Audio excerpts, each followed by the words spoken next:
Hello, and thank you for attending today's Portal Data System webinar, where we provide a tutorial of the complete redesign.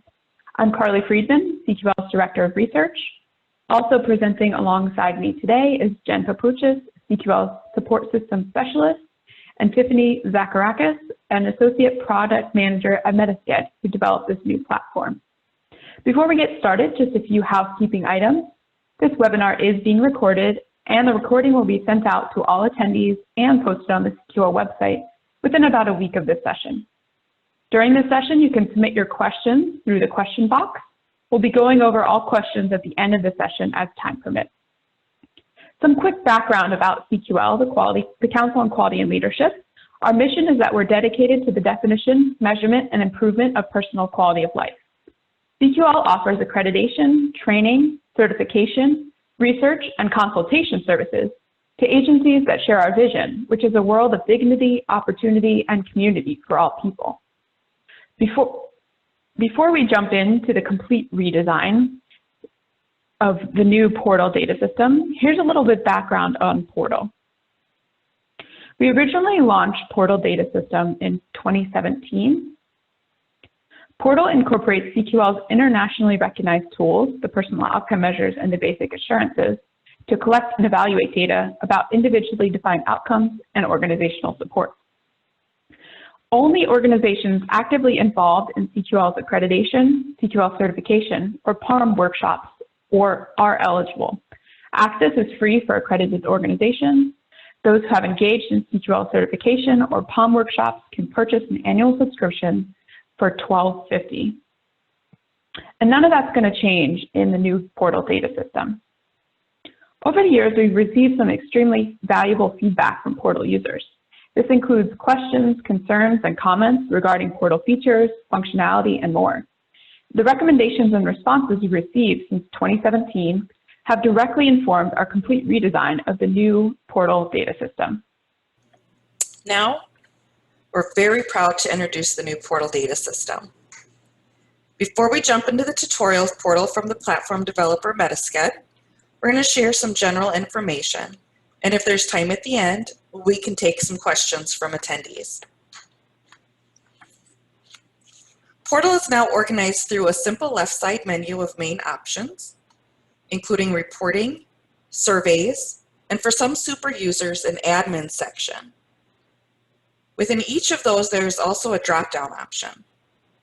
For any primary functions within Portal, such as exporting, adding surveys, or uploading documents, there are clear call to action buttons included. When attempting to access specific information, like in the survey grid, for example, you can choose between searching, sorting, or filtering to find exactly what you're looking for. As you're clicking deeper within a section, you will also find what's called a breadcrumb trail at the top of your screen that shows you structurally where you are in the site.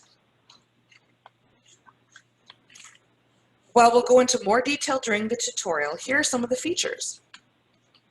The new platform offers faster speeds when loading different sections of the system. Portal will auto-save your surveys as you enter them. For viewing and analyzing data, Portal has significant improvements in making and using dashboards. The system also includes more than 24 templated reports, along with a custom report tool with a drag and drop editor. We've sent out this information a couple of times last week, but here's a quick reminder about the transition process. The transition started yesterday on September 28th and lasts throughout this entire week. Users will not be able to access Portal until the new platform goes live on Monday, October 5th. This is going to allow us to transfer all of the data and account information. No existing data will be lost in this transfer process. If users are collecting data during this week, you can enter that data into the new platform after it launches. All of the following information is going to be sent to current Portal users on October 5th, but here's a brief overview. On October 5th, all users will receive a confirmation email from CQL. Through that link, you will confirm the email address for your account, which is also your username. After confirming your email address, you will receive a password activation link. You can then create your account password. You're going to have 24 hours to complete this step. So if you don't get this done in 24 hours, you're going to need to do steps 1 and 2 again. Then you'll be able to sign into Portal. At this point in the webinar, we're going to turn things over to MediSked, the developer of our new Portal data system. They're going to be providing a tutorial of the system and cover some of the items we mentioned earlier, but in much greater detail. So I am happy to introduce you to Tiffany, who's going to go over some of the exciting things in the new portal. So what we're looking at right here is the CQL portal login screen. We're given an area for our username and password and a checkbox to review some confidentiality agreements and terms and conditions. A requirement to log in is to make sure that you check this checkbox. Once you type in your username and password, you can go ahead and log in. So this is our CQL data portal system. This is what happens when you first log in. You see your survey page right here. We can take a look at different user options, and I can make sure that my information is accurate and safe for myself, so I can always change my password or update security questions. So up in this top right-hand corner, there's a little people icon. When I click on that, I can manage my own account. So when I click Manage Account, it's going to give me my information here. I can change my password. I'll have to type in my current password. I can generate a random password for security reasons, and I can show that random password. So as I hit Generate Password, it's going to keep giving me some complex passwords to keep my, my organization's information as safe as it can. I can also copy and paste this if I need to. I can hide it. And once I hit Save, it actually updates that password for me and logs me out. I can log back in and I can make any changes I need to or jump into any of the surveys with my new password here.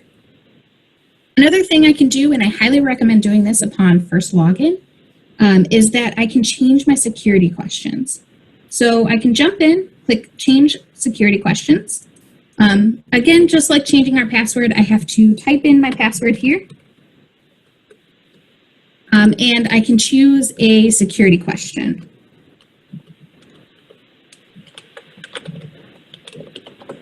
So maybe mine is what's my favorite ice cream flavor, and I can choose my option here.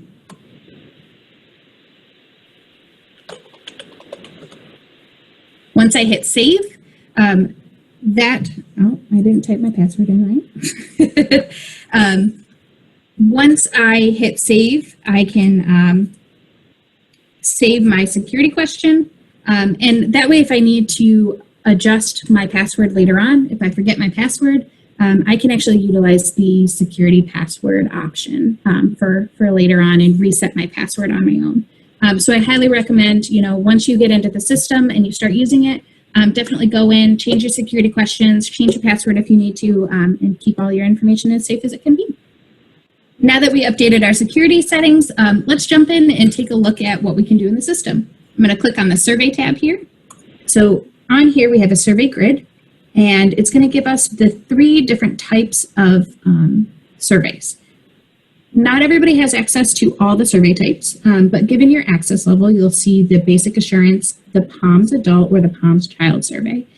So these can be collapsed if you just want to take a look at just the POM child surveys, or you can continue to have them expanded here to see all of the available surveys. So this page is really nice because there are lots and lots of filter options on this grid. As you all have experienced, I'm sure in the past, is that there's a lot of surveys to choose from. So we have different types of filters. We'll go through a couple of them today. Right now, I have the click into a text box filter that you see on the first couple columns in this grid. So if I start typing any couple letters, I can actually type in my letters, hit enter, and it's going to filter everything on the grid here and just give me the results that have to do with the 2, or whatever, however many characters I type in here. I can hit X and I can be jumped back to see the full view here. So that's a really powerful tool. And you can do that along with survey for owners, providers, assigned to, and status.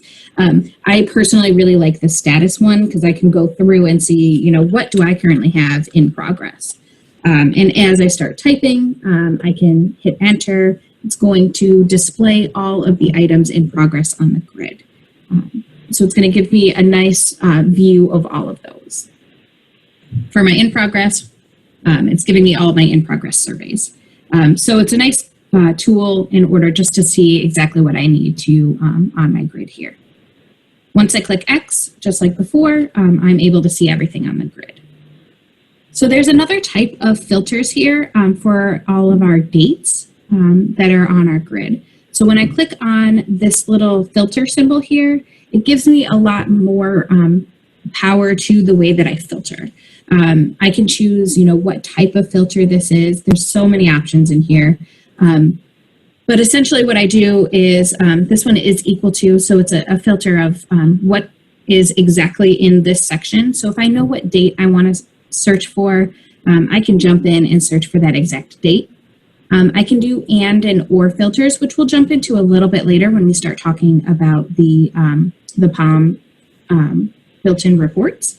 But that's available here too as well in case you want to get in-depth filtering.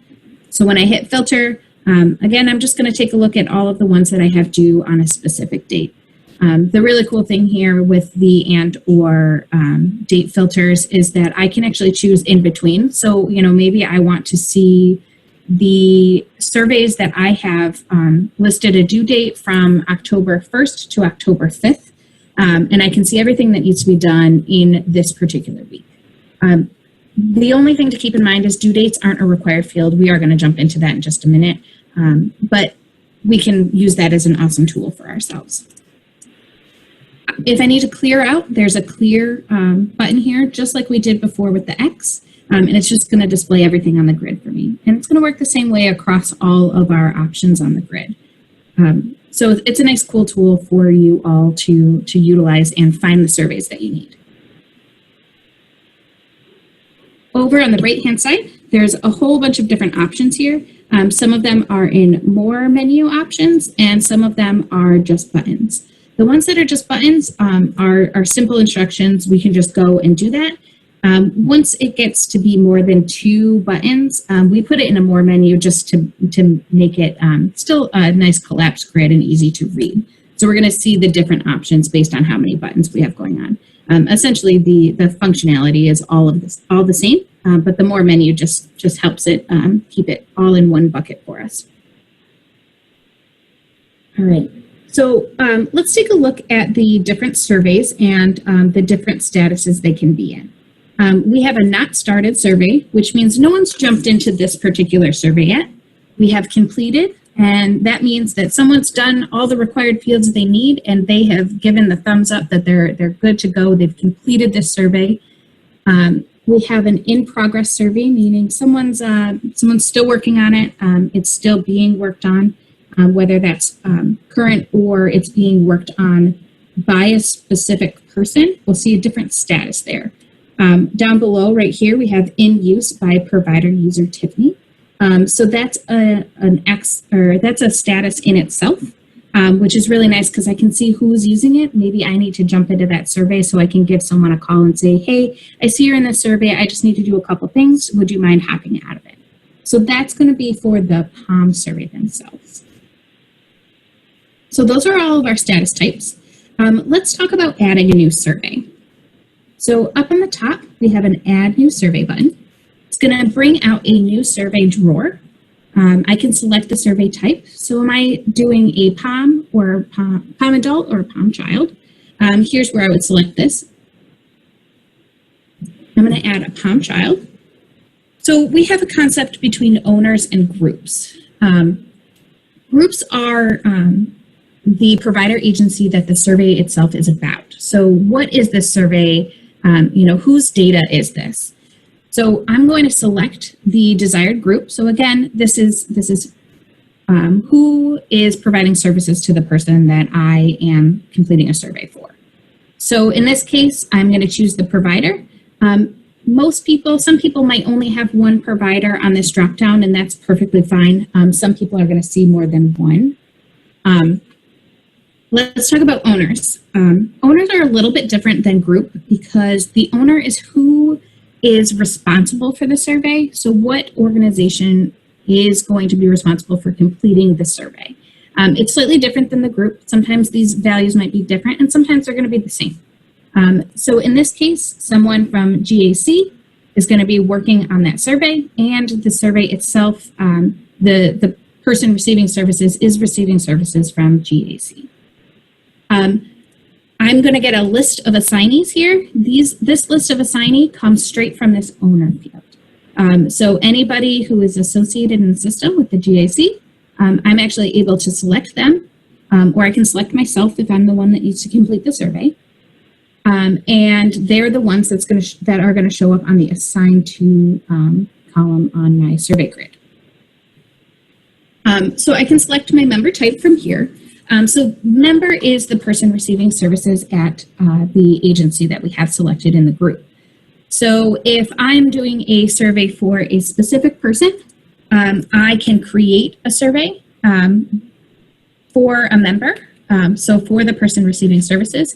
And I have a couple different options to do so. I can do this by the member identifier or by the member name. So the member identifier is going to be whatever we may have used in the past. If I want to just create them with a specific number, I can do letters in here. All of that is just available to type into this block. So I can actually create a survey for someone using whatever values that my organization deems necessary to create this survey in the system. The same holds for creating a member with a name. The only difference here is that we have two blocks, two text boxes here for first name and last name. If I was completing a survey for someone, I would type that person, their first and last name in here. Okay. Let's talk about if I wanted to create a survey for an existing member. So this existing member is going to give me a list of all of the people that have had surveys in the past. So on day one, when you guys jump into the system, if you guys click on existing members, you guys are going to see all of the people that have had surveys in the past. From this dropdown, we'll be able to choose an existing member if one exists. So let me jump back here and grab a one that we already have one that exists. Apologize, let's see. I've selected the wrong T provider. Okay, here we go. Sorry about that. So TDZ provider agency. We have existing members for this particular person.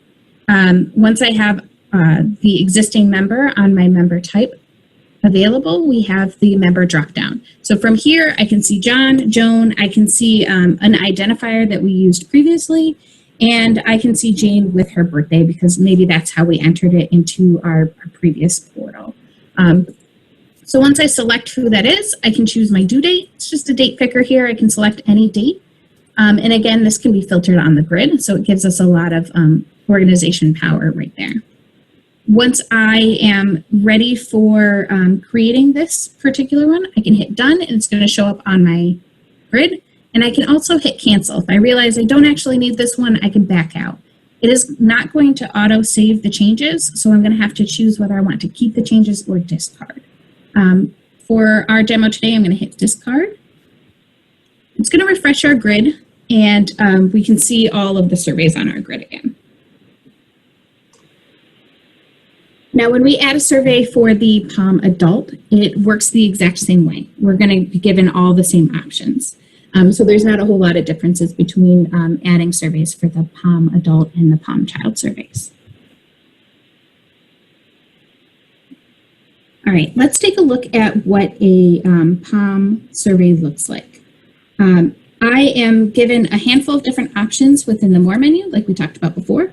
I'm going to click into one that is in progress. So I'm going to choose the More menu, and I'm going to hit Continue Survey. Continue survey means I'm just going to jump in this survey and I'm going to keep working on it. It's going to open up a new tab on my browser. And here's my survey. So you can see I went through and I entered a handful of options into the questions. It's pretty easy. You just select the desired answer. I went through and I checked all of our required questions. If I still had to complete some of it, this complete survey would be grayed out. I wouldn't be able to move on to the next step until all of my required questions have been completed. Let me show you what a required question looks like. So if I scroll down here and I click next, it's going to take me into my next page. And any required question, like we see right here, is going to have an asterisk right here. So that'll be important to know which ones are required and which ones I can skip. And the survey itself hasn't changed from the previous version of the portal, so everything is pretty similar right here. Once I have selected all of my required questions, I can go ahead and complete the survey up here. Once I hit complete, it's going to ask me if I'm sure that I'm ready and done with this survey. I can hit complete again. And it takes me back to the grid and gives me some information here. We can see that now our surveys have been complete.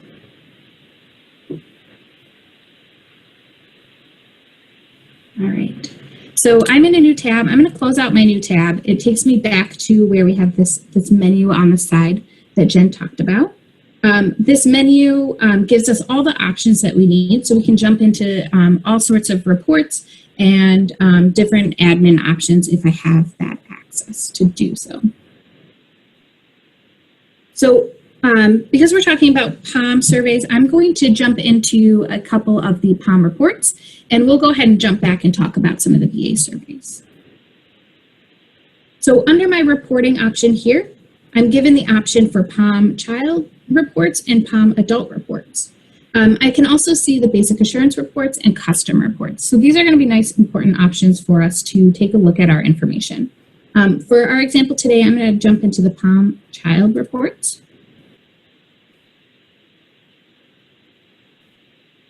And we will take a look at the POM youth and child detailed report. So all I have to do is simply click in. And it's going to take us straight into our report, and we'll talk about some of the filtering options right here on the report. So at the top, we can select a survey start and end date. So this is going to depend on when the survey was conducted. I also have an awesome date picker here, just like we saw before. I can choose, maybe I want to take a look at surveys from September.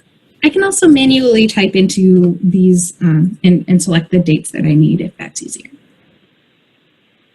Once I hit submit, it's going to actually take that piece of what I'm filtering and filter the grid below. Each one of these reports looks slightly different, so we'll click into a couple, but let's talk about all of our filtering options before we do that. So next up, we have a provider group. So this dropdown is really going to depend on your access level. If you have access to a full provider group, you're going to see something on this dropdown. My access level right now doesn't give me provider group access, but I do have a couple different provider access. It's slightly different. So just like we saw on the ad survey grid, I can see a couple different versions of provider agencies. If I needed to filter the information, I can just simply select that particular option, hit submit, and it's going to change my values down below. So we can see that TDZ provider agency has some information here.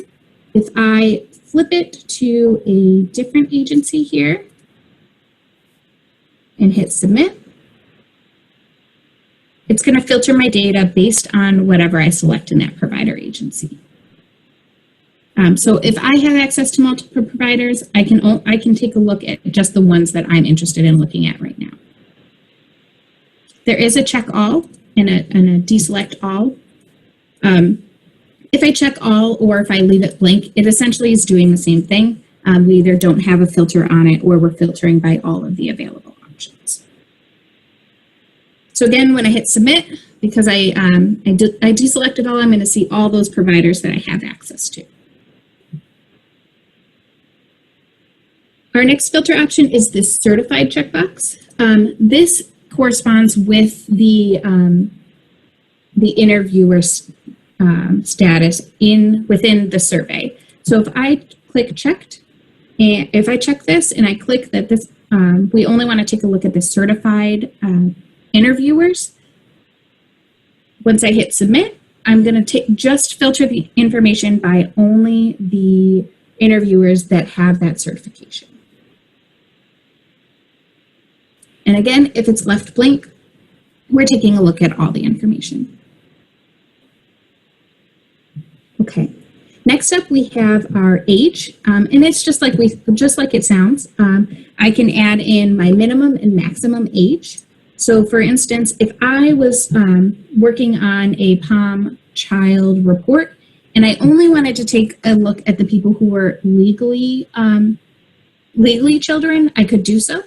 Once I hit submit, it actually takes that date of birth that we added into the survey, and it's going to filter based on the age of that particular member.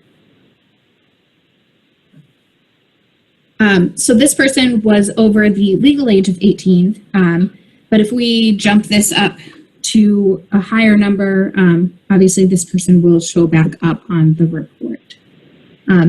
Just like before, I can empty out that particular filter option, hit submit, and I'm going to look at all the ages again.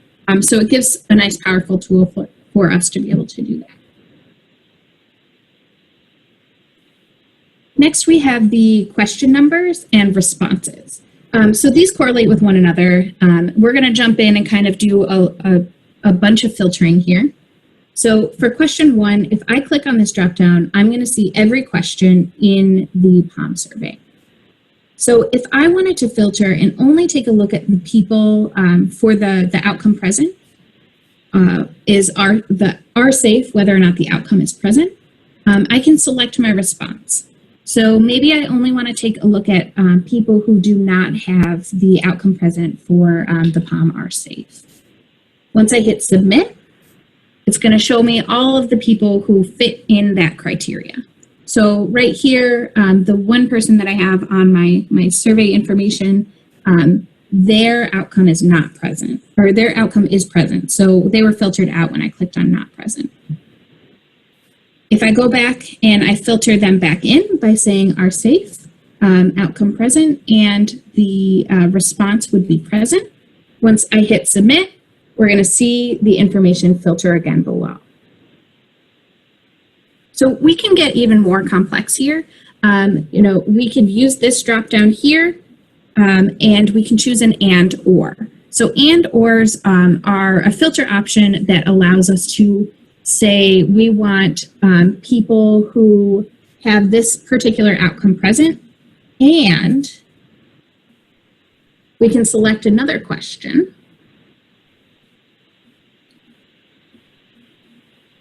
Maybe we're interested in whether or not the supports are in place for this particular person. So supports in place, I can select the option that I need. So maybe I want to know, who has this outcome present, and maybe the support isn't in place, but we're developing a plan for that. I can select that option, hit submit, and we're going to see that information display on the grid. Now, if we were wondering which person might have the outcome not present, we'll make an adjustment here, and the supports are not in place because we're either developing a plan, we're aware but there's no plan in place, or there's no current plan in place, we can hit submit, and we're going to see that information filter a little bit more on the grid below.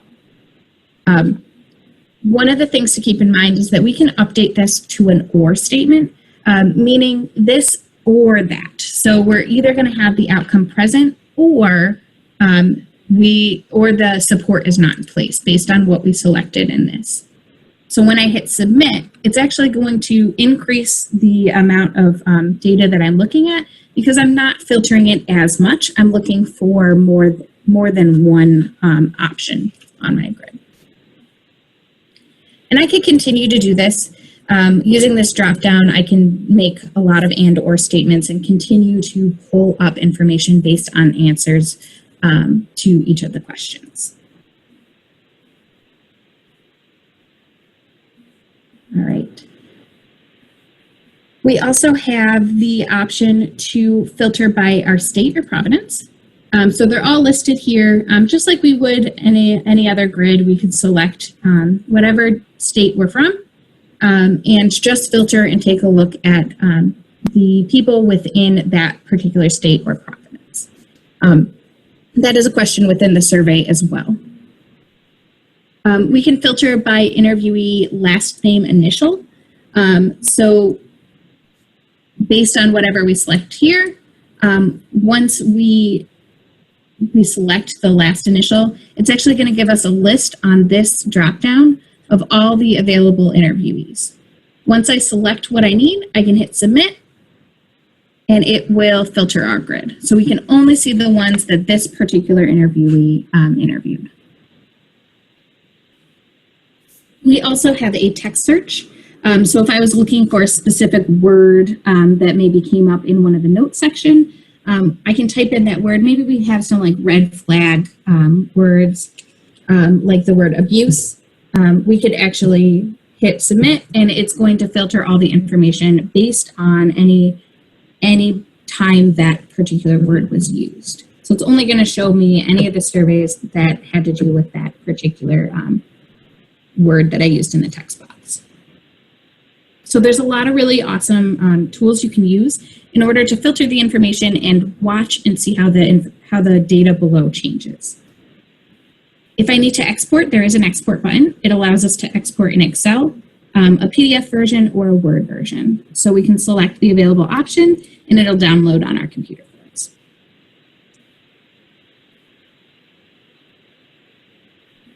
All right, that was a lot of information to digest. Let's head back over to our surveys section, and we'll talk a little bit about BA surveys. So I'm going to click on surveys, and it's going to bring us back to our survey grid that we looked at before. So within here, you can see that I have my basic assurance surveys. We have the various statuses of each one of these surveys. I'm able to click into any of these surveys that I have access to. I can continue in, or I can look at read-only surveys. So let's take a look at one that I can click into and make adjustments to. I'm going to continue into this, this top survey here. So this survey hasn't been started yet, so it's going to be completely blank. And let's take a look at what the BA survey looks like with our options on the side. So just like before, we have our information up at the top. We have our navigation over on the left-hand side, and I can click into any section that I want. So if I click here into Factor 8, I'm able to answer the questions that I need to answer.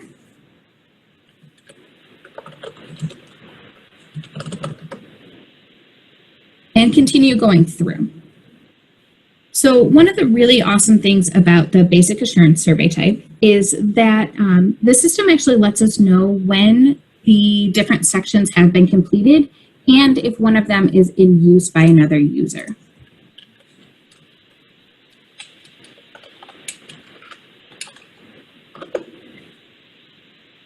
So once I've completed all the required questions, which again, you have that asterisk here to let us know the required questions. I'm going to go through and I can work with my entire team on this survey to make sure that all the questions are answered accurately. And I can divide and conquer. So if you have marketing staff who want to work on one section and you have program staff that want to work on another, you can actually see all of that information and kind of tag team it based on your access to the portal system. Bear with me while I just select a handful of our required questions here.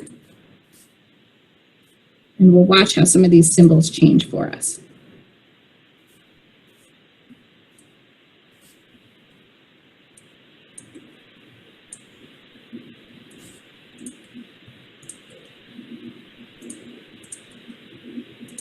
Okay, so now that I've selected all the required questions in this particular section, I'm going to scroll up and we're going to see the symbol go from a empty check mark to a filled in check mark.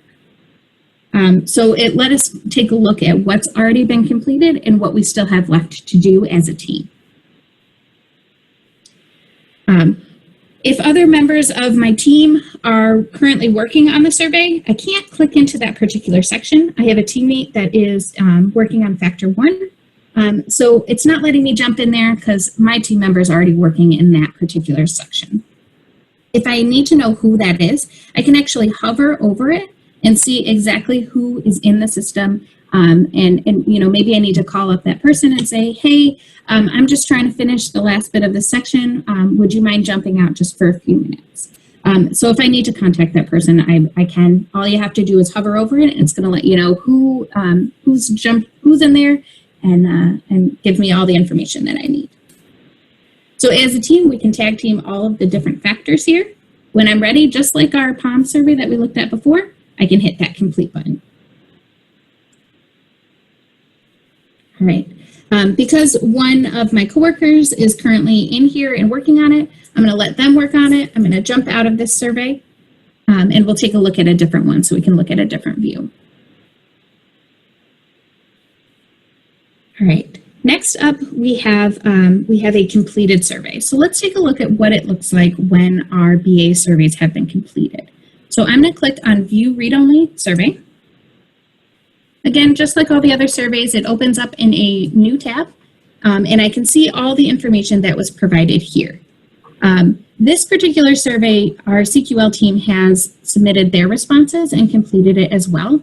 So I can see my agency responses, and I can also see the CQL staff response. So I'm given both of the versions of this survey. And again, just like we looked at before, I can click into any of these factors, jump into a different section, and take a look at both questions and answers. So it gives a nice view of both of these responses. And again, just like all the other surveys, when I open it in read-only mode, I can download this as a PDF. It's going to download onto my computer, and I can take a look at the information.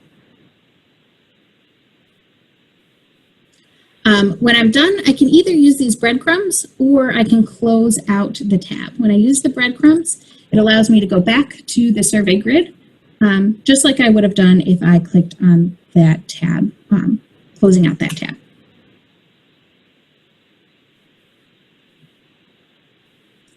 All right. We can then jump into a couple different types of reporting that you can do on an ad hoc basis. You know, if I'm curious about a certain set of information, the CQL portal gives you the opportunity to dig a little bit deeper in on those types of reports. So under my reporting tab, I have the option for custom reports. When I click on custom reports, there are 3 different types of custom reports. We have something called an analysis, we have a dashboard, and we have a report itself.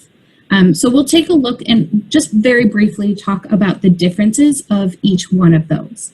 One of the really awesome things about the custom reporting section is that I have my items and I also have items that are shared with me.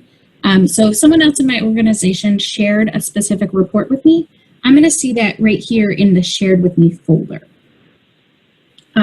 Right now I only have my own items that I've created. Maybe I'm the one setting up a couple reports and I'll share them with the people at my provider agency when they're all set and done. So let's talk about an analysis first. If you click on this analysis, it starts a brand new analysis for you, or I can click one that's already been completed or created. When I click on the member analysis, it's going to take me into an analysis that I already started to play around with a little bit. Here we go.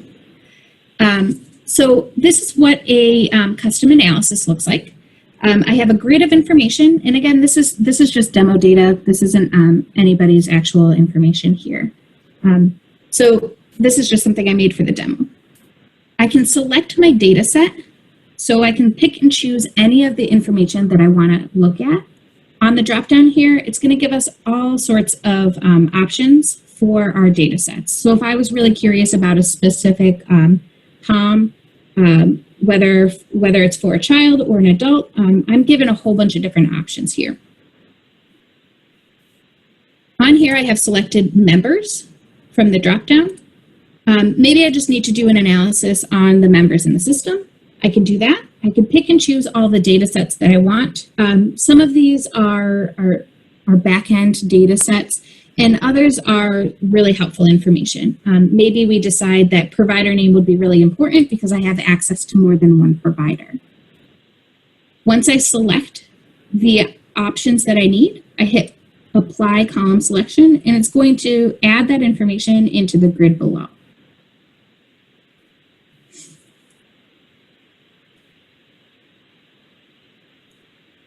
So now I have provider name associated here on my grid. This grid itself, I can actually use this, this arrow pointing into a bucket, and that's going to allow me to export the data. It can put it into Excel for me, and I can analyze the data if I want to straight in Excel. So while my computer downloads that data, we can keep talking about some other options that our custom reporting has. You can see a chart. I added a chart here. With this Add Chart button, it allows us to make gauges, we can make bar graphs, we can make pie graphs, any visual representation of the data that I have selected in this section really helps amplify some of the reports or different things that I'm making to show my data to others. So I could potentially make a pie graph of everybody in my organization. We talked earlier about the POM of, people are safe. So if I wanted to take a look at all of the people at my organization that we said that outcome was present, I can make a nice pie graph that will let us know, what are the percents of people who have that outcome present. From here, I can select my different visual, and I can update what type of information we're looking at. So are we looking at member information? Are we looking at their first name? Are we looking at last name? So we're given a lot of different options to make this data be the most impactful as we can based on how this chart looks. So it's a really, really powerful tool. If I decide that I don't need this, there is a garbage can here. I just click on the garbage. I'm going to confirm that I'm actually trying to throw that away. That's not an accident. And it's going to remove that chart.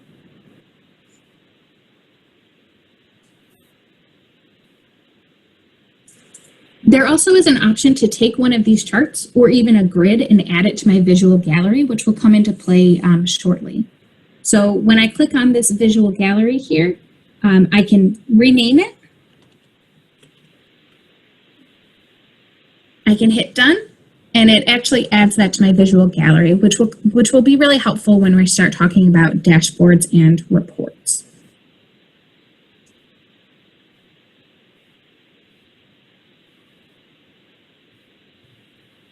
There are some really powerful tools we have within here. We can add formulas, and formulas are nice. They can get a little complicated sometimes, but don't let it scare you at all. We have a section here for formula help. And it gives you some common used formulas. For instance, my favorite one right here is first name and last name, and I'll show you what that does. So I'm just going to copy this information here and close out my formula help. I can put my formula right here. And right now we have a column for first name, a column for middle initial, and a column for last name. When I create this formula, it's going to help me just clean up my table a little bit. As soon as I hit, or my data type is going to be a text. As soon as I hit add, it's going to add a new column on my table with first name, last name as one column instead of two separate columns. So we can really make this data the most impactful as we possibly can and do some really awesome things from within there. So this was that column we just created. And again, don't be too scared. There's a formula help section right here, and it gives some commonly used items, which is really helpful. I can also add filters. So I'm going to click on this filter option, and we can play with this information and only take a look at the information that we absolutely need to look at. So I can, maybe I'm just looking for a specific gender, maybe I'm looking for a specific last name, you know, whether we're doing an age bracket again, just like we were talking about earlier. If I only want to see the people who are legally not adults yet, I could put a specific age bracket on there. I can do age equals to the age of 18. And once I hit add, it's going to update the data. And just like before, we didn't have anybody who was under the age of 18. So the data isn't going to show because we've filtered those ones out. I can remove this particular filter and we get all of our data back. So it does some really powerful things. If you're a data junkie like me, I get really excited about them. All right, let's talk about a couple other custom report options. I'm going to go back out and hit this home button here, and it's going to take me to that home page of my custom report section. We can take a look at what a dashboard looks like and what a report looks like. I'm going to start with reports. Reports are really powerful tools that you can use, particularly with my experience using reports. Sometimes our board of directors, when I worked at a provider agency, wanted to take a look at a certain report type. So I would collect some information for them and create a nice visual of that report. So we'll just wait a second for all of our information to load. I have my, my Bitmoji here. I have a whole bunch of different dashboard reports that I made available from that visual gallery. So just like we looked at before, I added all of these charts to my visual gallery, and I was able to compile a nice, impactful report. I can download this as a PDF. It'll save again right on my computer. I can add links. So if I, for right here, I have visit more information, visit our website for more information. I can click here and it'll take us right to our site. So this is a super impactful tool. And again, I can share this with anybody else in my organization. There is an option to design, so I can go back to the design page. I can drag and drop all the information that I need based on whatever information I have built into the system already. So just like you see here, we can click and drag any of our information and pick from our visual gallery. So this demo chart right here is what we made together. Once I hit add, it's going to put that data right in our report here. So there's some really awesome, powerful tools that you have right here at your fingertips to use all of your CQL data. Lastly, I'm going to jump into what a dashboard looks like. Dashboards and reports are pretty similar. Reports are meant to be a nice, quick view. Once I hit the home page, let's take a look at what a dashboard looks like. So I created a demo dashboard. I'm going to click right into it. All right, once our dashboard loads up, we can see a lot of the same information, but I can add different tabs to this. So if I wanted to add a tab for child POM and add a tab for the adult POMs, I can do that all right in here. So I can do some nice organization of the information, but unlike the reports, I can't really add those visuals. I can't add links or download this as a PDF. So this is really for like a computer-based dashboard. I hop in here and just take a look at how we're doing with our data. One of my favorite pieces of the dashboards is that I can add what we call a global filter. So in this little gear symbol here on my tab, I have the option to add global filters. So a global filter lets us take a look at the information and just filter everything that's on this particular tab. So maybe I want to downgrade my information and only look at the people with the first name John.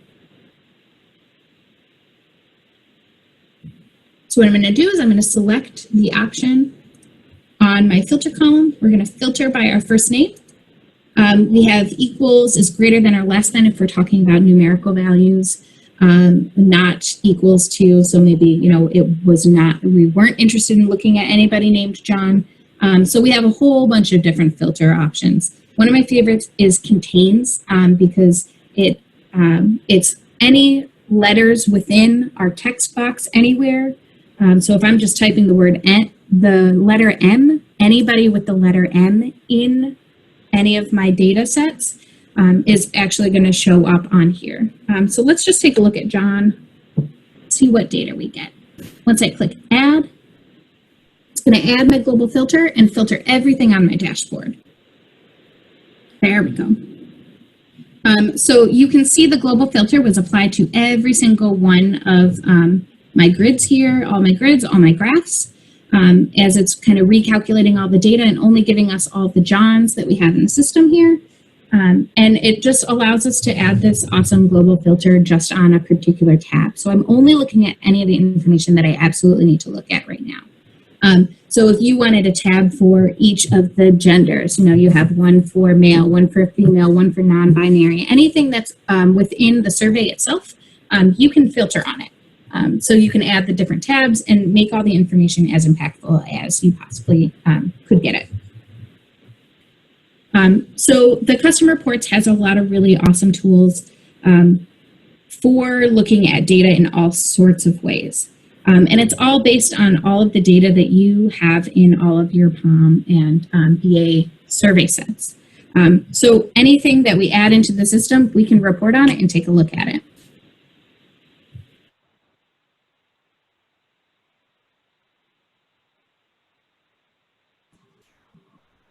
All right, I'm gonna turn it over back to Jen and Carly. They can go over some of the questions and any of the other information that I can help with. Thank you, Tiffany, for that tutorial. So in addition to this webinar recording, which will be put on our website and sent to you, we'll also be providing you with additional guidance that we've developed, resources including user guides and instruction videos, which can be found on CQL's portal landing page, which is www.c-q-l.org/tools/portal data system, which is at the bottom of the screen. You can also receive updates by signing up for our portal alert email listing, which is located at the bottom of every page on our website. So now we'll have time for questions. If you have a question for us, please submit those via the question and answer window on your Zoom admin bar. And we also have our contact information on the screen in case you'd like to reach out to us separately, or if we don't have enough time for your questions. I apologize, I didn't realize the PowerPoint wasn't showing again. So here is our contact information. I can jump in and answer a question. We got a question about the countdown timer. The countdown timer is a session timer. So as long as you are logged in, you have a 20-minute window to work in the system without refreshing your page. A lot of time clicking through the site itself, so when you're clicking through the CQL portal, it's automatically refreshing it over and over again as you're looking at different pages. But it is there, and it gives you the availability in the top right corner to hit the refresh button, and it will start up a whole another round of 20 minutes. It's just for security purposes. It'll automatically log you out in case you walk away from your computer. We did have a couple questions about completing surveys. I can go ahead and reshare my screen here, and I can show you the differences in what we see when we are looking at the different surveys themselves and what it takes to complete the survey. Bear with me 1 second while I just get my screen reshared. Another question we had was, if I forget to answer a required question on POM, will it prompt me like before that the survey is not completed or have to go back and finish survey? Yes, you will not be able to finish the survey if it hasn't been completed. All right, you guys should be able to see my screen now. So to what Jen was just speaking about, the complete survey, you're not able to click the complete survey at all within the survey if you haven't met the requirements.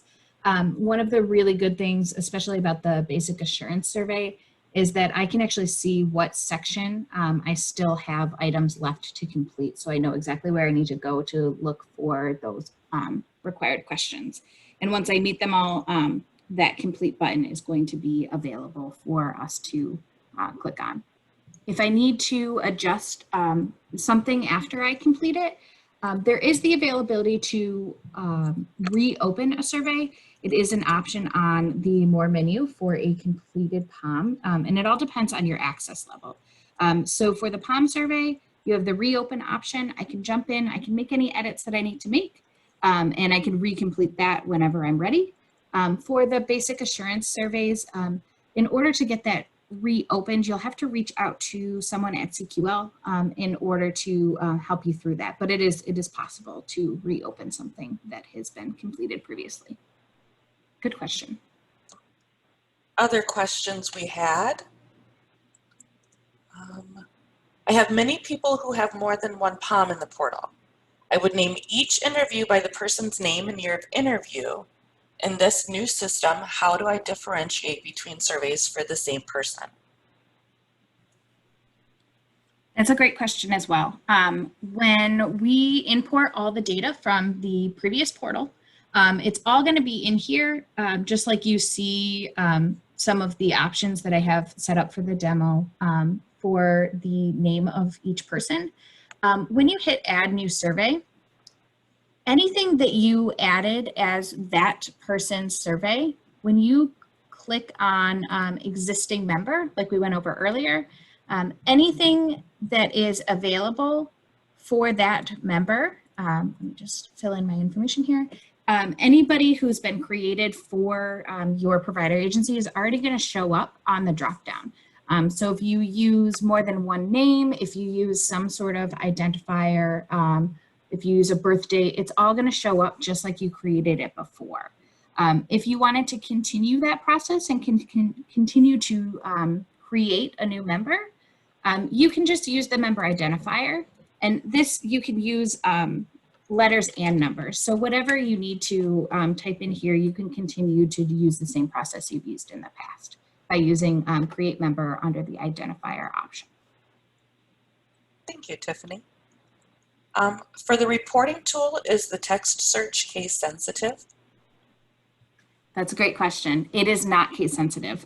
So you can type in all lowercase, and even if in the survey it was all uppercase, it should show up in the table below. Great. I want to thank everybody for our time. We have lots of great questions. We will continue to share information, but we have used up our hour, so we don't want to keep you from your important work that you're doing. We will, as Carly mentioned, have the user guides, tutorial videos, all our alert emails, and we will be having future webinars as well. So thank you all very much. We are very excited for this rollout on Monday, and have a great day.